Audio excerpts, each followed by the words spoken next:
فرمایا کہ ہم نے اس کو یاد دہانی اور منفعت کی چیز بنایا ہے صحرا کے مسافروں کے لیے۔ مقوین صحراؤں اور چٹیل میدانوں میں سفر کرنے والوں کو کہتے ہیں جہاں آگ کا حاصل کرنا مشکل ہوتا ہے۔ ضمیر مؤنث کا مرجع شجرہ بھی ہو سکتا ہے اور وہ آگ بھی جو اس سے پیدا ہوتی ہے۔ دونوں صورتوں میں باعتبار مفہوم کوئی فرق واقع نہیں ہوگا۔ تذکرہ کے معنی یاد دہانی کے ہیں۔ اس یاد دہانی کے ہیں تو متعدد پہلو، لیکن ہم صرف دو خاص اہمیت رکھنے والے پہلوؤں کی طرف اشارہ کریں گے۔ اول یہ کہ رب کریم کی پروردگاری کی یہ ایک بہت بڑی نشانی ہے۔ ربوبیت انسان پر مسئولیت کی ذمہ داری عائد کرتی ہے جو جزا و سزا اور دوزخ یا جنت کو ملتزم ہے۔ اس نقطہ کی وضاحت ہم جگہ جگہ کرتے آ رہے ہیں۔ دوسرا یہ کہ اللہ تعالیٰ نے یہ خبر جو دی ہے کہ دوزخ میں آگ بھی ہوگی اور اس میں زقوم کے درخت بھی ہوں گے، یہ ایک حقیقت ہے۔ اس کو خلاف عقل سمجھ کر کوئی اس کا مذاق اڑانے کی کوشش نہ کرے۔ جو خدا مرخ و افار کی ہری شاخوں کے اندر سے آگ نکال سکتا ہے، اس کے لیے دوزخ کے اندر زقوم پیدا کر دینا کیا مشکل ہے۔ سورہ بنی اسرائیل کی آیت 60 میں یہ بات گزر چکی ہے کہ قریش کے بے فکرے قرآن کا مذاق اڑاتے تھے کہ یہ دوزخ میں آگ کی بھی خبر دیتا ہے اور ساتھ ہی یہ بھی کہتا ہے کہ اس میں زقوم کے درخت بھی ہوں گے۔ وہاں ان کے اس استہزاء کا جواب ایک دوسرے پہلو سے دیا ہے جس کی وضاحت ہم کر چکے ہیں۔ اس سورہ کی آیات 52 تا 53 میں بھی چونکہ زقوم کا ذکر آیا ہے، اس وجہ سے جب آگ پیدا کرنے والے اس درخت کا ذکر فرمایا تو اس حقیقت کی طرف بھی توجہ دلا دی کہ جو لوگ دوزخ میں آگ اور درخت کی یکجائی کو ناممکن بناتے ہیں وہ اس درخت سے سبق حاصل کریں کہ اللہ تعالیٰ نے کس طرح یہ دونوں چیزیں یکجا کر رکھی ہیں۔ فسبح بسم ربک العظیم۔ یہ بحث کے آخر میں نبی صلی اللہ علیہ وآلہ وسلم کو اپنے موقف حق پر ڈٹے رہنے اور اپنے رب کی تسبیح کرتے رہنے کی تاکید فرمائی۔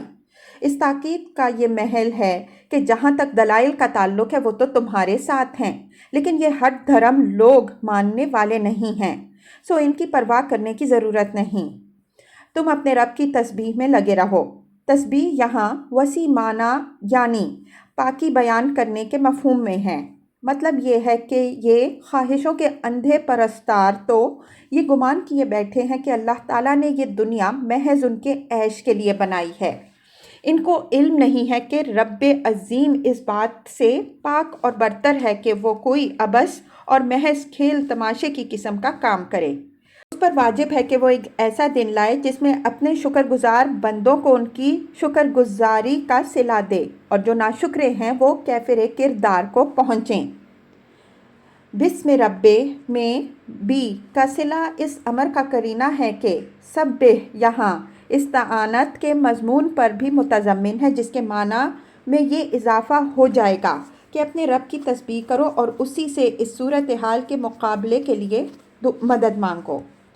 لفظ اسم اس حقیقت کا سراغ دے رہا ہے کہ اللہ تعالیٰ سے بندے کے تعلق و توسل کا ذریعہ صرف اس کے اسماء حسنہ ہیں۔